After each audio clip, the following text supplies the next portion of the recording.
Sobre esse assunto, a gente recebe a farmacêutica e bioquímica Carol Rocha. Carol, muito boa tarde. Já começo te perguntando se você pode dar uma geral do que está acontecendo, porque quando envolvem produtos de limpeza do dia a dia, a gente acaba perdendo a noção da gravidade da situação. Então, se você puder nos dizer o quão grave é essa situação, já para a gente começar o papo, eu te agradeço. Muito boa tarde. Boa tarde a todos que estão aqui ao vivo. Então, obrigada antes de mais nada pelo convite e vamos falar um pouquinho sobre o que a gente que está na nossa casa, no nosso dia a dia, a gente pode observar antes de que esse tipo de problema aconteça, né? Então, a primeira coisa são as características do produto. A gente percebe que ele geralmente tem ali um aspecto transparente, não tem uma turbidez. A turbidez, que seria, né, não enxergar direitinho o outro lado da embalagem, pode impactar, pode indicar a presença de algum agente ali, possivelmente contaminante. Então, é importante que a gente consiga já observar o cheiro, né, que sempre é muito característico, a gente sempre espera, inclusive, que a gente tenha uma fragrância agradável ao usar produtos de limpeza. Então, são indicadores quando a gente faz essa utilização aí no nosso dia a dia, né, que ainda bem, né, que a consumidora conseguiu identificar, relatou e foi detectado na época. Né? E agora o que acontece, né, o que a gente enxerga, o que tem acontecido agora, são relatos, né? A Anvisa volta lá depois dessa notificação para verificar se as boas práticas de fabricação foram cumpridas, né? E aí eles observaram que realmente existiam ainda falhas graves e gravíssimas com relação a esse aspecto. E aí a gente, o que nós, enquanto comunidade, enquanto sociedade brasileira, a gente pode fazer, né? Observar se vai existir manifestação de alguma coceira, alguma irritação na pele, e identificar os produtos aí da sua casa, se eles realmente, né, têm essa terminação 01 para você separar e observar o que já foi usado. Já usou? Então agora observar se vai surgir alguma coisa ou não, né? Alguma manifestação clínica na pessoa. Carol, eu queria que você fizesse para a gente uma diferenciação. Fala o seguinte: eu tenho amigos, por exemplo, que vão fazer uma limpeza na casa, e ainda bem o brasileiro é conhecido por ser limpo, mas eles pegam vários produtos de limpeza que tem em casa, mistura tudo, fica aquele cheiro pesado, e isso é perigoso, independentemente do fato do produto estar com qualidade. Por que é que eu te pedi uma diferenciação? Eu quero entender o que há de errado nesse lote desses produtos da IP que fazem com que eles sejam ainda mais, tragam mais riscos ainda à saúde da gente. Independente da marca, tá? Independente da marca, misturar produtos de limpeza nunca é recomendado. Muita gente tem o hábito de pegar, por exemplo, vinagre e misturar com outros produtos, com água sanitária. Quando você faz esse tipo de mistura, você vai fazer com que vapores sejam gerados a partir dali, porque o vinagre contém ácido acético, por exemplo. E quando a gente faz uma mistura com outro produto de limpeza, você vai provocar uma reação química ali e emitir vapores. Se você pegar e observar, às vezes pode acontecer de você colocar a mão no álcool, né? Tipo, vou pegar um álcool aqui, vou limpar minha mão e depois você enxágua. Se você observar, você vai perceber que vai aquecer a sua mão. Fala, nossa, esquentou. É porque só a reação, só a água com o álcool já tem uma reação que faz essa liberação de calor e que vai emitir vapores. Então, assim, nunca é recomendado, independente de marca, você fazer qualquer tipo de mistura. Isso jamais, tá? A gente tem casos aí de intoxicação domiciliar por causa desse tipo de mistura. Nunca é recomendado. Mas no caso desses produtos da IP, o que a Anvisa está anunciando que pode ser prejudicial para os consumidores?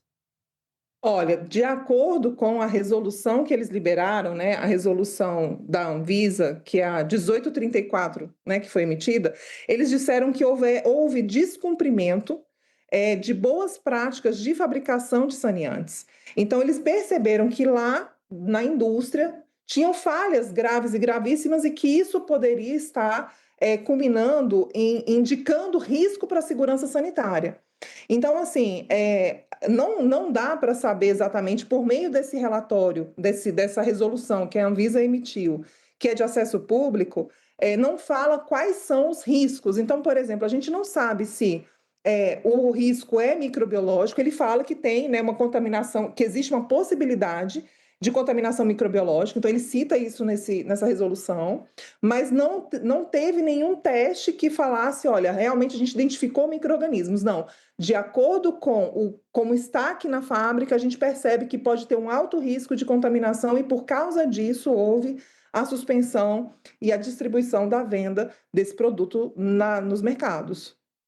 Carol, o que é que você acha que o consumidor pode fazer? Não apenas num sentido de se proteger, você já deixou claro aí, e eu já avisei para esses meus amigos pararem de ficar misturando as coisas dentro de casa, isso aí a gente já sabe, apesar de muita gente fazer, mas me pergunto também o que é que a pessoa pode fazer agora, que ela sabe que há esse risco nesses lotes, como é que ela busca não ter contaminação, ou mesmo saber o que é que ela pode fazer a partir da empresa? O que que o consumidor pode fazer, né? Quem tem esses detergentes, essas lava-louça em casa? Certamente a indústria, a IP, vai fazer uma análise microbiológica desse lote, certamente. Vai fazer tudo isso. O que que você que está em casa precisa fazer? A gente chama isso de segregar no laboratório. Quando a gente recebe um material químico no laboratório, a gente segrega e observa, e a gente chama que esse material está em quarentena. Então, você vai botar o seu produto de limpeza em quarentena, vai pegar uma caixinha de papelão, vai colocar todos esses detergentes, esses produtos de limpeza que estão aí indicados pela Anvisa, que precisa ser recolhido, e você vai guardar num local na sua casa onde ninguém tem acesso até que a investigação completa seja terminada, porque a empresa ela tem 10 dias para poder fazer essas verificações e ter uma resposta, dar uma resposta para a Anvisa. Então, nesse período, é o período que a gente deixa aqui em quarentena os produtos. Não se usa, não joga no lixo, não joga no aterro, não joga na água de casa, no esgoto de casa. Então, eu acho que o que a gente tem que fazer? Tem que aguardar a resposta oficial da empresa, deixa a indústria trabalhar, deixa ela fazer as análises dela, emitir um relatório oficial sobre realmente o que está acontecendo, se existe contaminante microbiológico mesmo ou não, né? Para que ela possa fazer o recolhimento adequado e fazer a destinação adequada desses micro-organismos. Porque se caso haja realmente a presença de pseudomonas aeruginosas no detergente, de fato, é um caso que é um risco mesmo à saúde pública. E aí precisa de uma intervenção e uma segregação adequada para que a gente não faça também uma distribuição, né, no nosso ambiente, no nosso meio ambiente, deste detergente que precisa ter uma destinação final adequada. Agora você me deixou curioso. Esse micro-organismo que você citou, que é o que a gente também citou, né, sobre a cliente que havia feito essa reclamação antes da Anvisa, o que é que ele pode causar não apenas no ser humano, mas você falou aí, acho que essa informação, inclusive, é nova para mim, importantíssima, da necessidade de manter esse objeto em casa, não jogar no lixo, não jogar no aterro, não jogar na água, não jogar no esgoto, para que, caso haja contaminação, ela não se espalhe. Mas por que que ele é tão, né, tão grave, esse micro-organismo que você citou? É porque a Pseudomonas aeruginosa é uma bactéria que geralmente ela é difícil o tratamento. É um tipo de bactéria que pode ter o que a gente chama de resistência a antibióticos.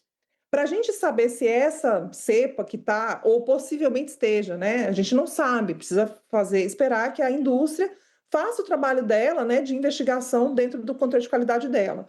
Mas caso realmente confirma que exista a presença de uma pseudomonas, a gente precisa saber, é uma cepa resistente ou não é uma cepa resistente? Primeira pergunta.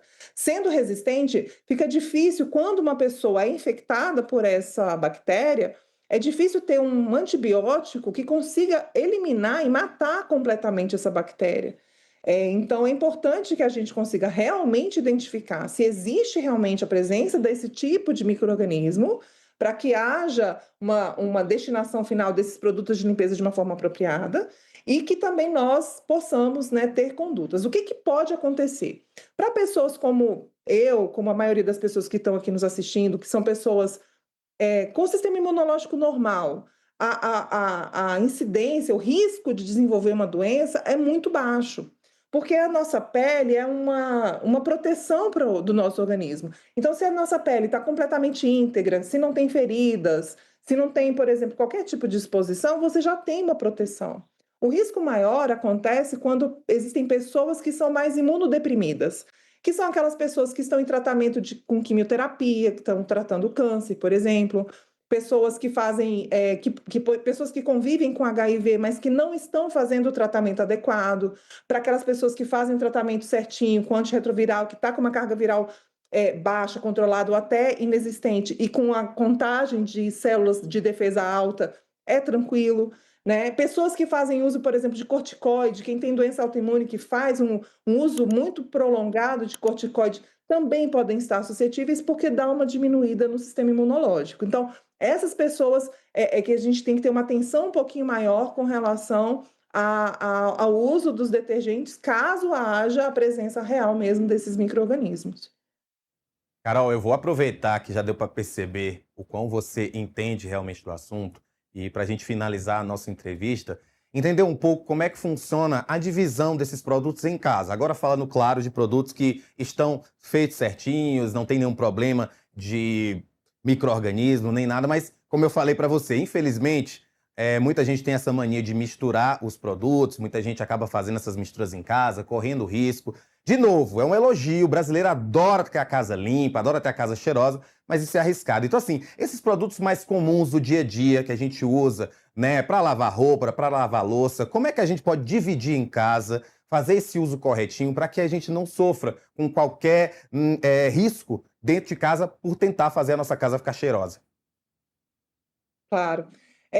Eu acho que, assim, quanto mais produtos de limpeza a gente tem, às vezes a gente fica se perguntando: "Pra que tanto produto diferente? É o desinfetante? Limpeza pesada?". Então, primeiro, fazer a leitura do rótulo, sempre o rótulo é importante, deixar sempre longe do alcance de crianças e de animais. Eu particularmente gosto muito de guardar em armários com portas fechadas ou caixas organizadoras fechadas, porque a gente está falando de produtos químicos dentro da nossa casa. Jamais fazer qualquer tipo de mistura, porque isso vai provocar a produção de vapores e a pessoa pode inalar e ter um problema respiratório que é preocupante. Então, em casa, sempre guardar em lugares altos, longe do alcance de crianças e animais. Ou, se não tiver lugar alto, se for no chão, colocar em caixas que sejam aquelas caixas organizadoras, né? E o mínimo possível. Detergente para lavar louça, água sanitária para pegar algumas gotinhas, porque não é litros, é uma outra coisa que eu acho que é curioso, as pessoas usam uma quantidade muito grande de água sanitária, sendo que uma colher de sopa é mais que suficiente, por exemplo, para você diluir na água sem nada, para você desinfetar, por exemplo, o banheiro da sua casa. Então não precisa pegar e jorrar água sanitária na casa, não precisa. Ele já tem uma ação desinfetante bem potente, né? Não precisa disso tudo. E aí usar os outros desinfetantes que tem um aroma, mas sem misturar. Usa uma coisa, enxágua, depois usa outra, para deixar a casa gostosinha, cheirosinha, do jeito que o brasileiro gosta. Exatamente. Eu sempre gosto de brincar que você aprende que você tem que dosar os produtos de limpeza quando você vai morar sozinho. Porque quando você mora com seus pais, você vai lavar uma louça, você entope a bucha ali com o produto de limpeza, você bota muito sabão para lavar a roupa, você vai morar sozinho, você começa a usar menos porque você percebe que é você que paga. Então fica aí também até essa dica, para que não doa nem no bolso, nem traga nenhum problema de saúde, tudo com moderação. Carol, muito obrigado, ótima conversa com você, muito elucidativa. Fique à vontade para voltar sempre aqui no Agora Metrópolis. Muito obrigada pelo convite e vamos segregar esses produtos aí e aguardar a resposta da indústria, que com certeza em breve ela vai se pronunciar. Beijo a todos.